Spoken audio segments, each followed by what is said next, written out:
How to use Assistive Touch on Android. In this tutorial, I'm going to show you guys how you can easily do that. So let's just jump right in.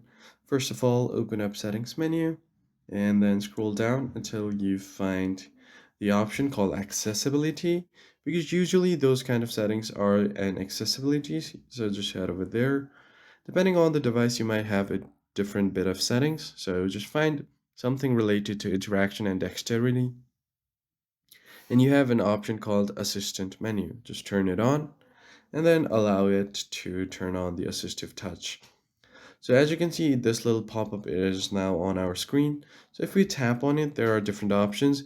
You could use the navigation buttons like back, home, and recents. If I tap back, I'll go back on the settings menu. If I tap home, I'll go to the home screen. And if I tap on recents, it will show me all of my recent apps.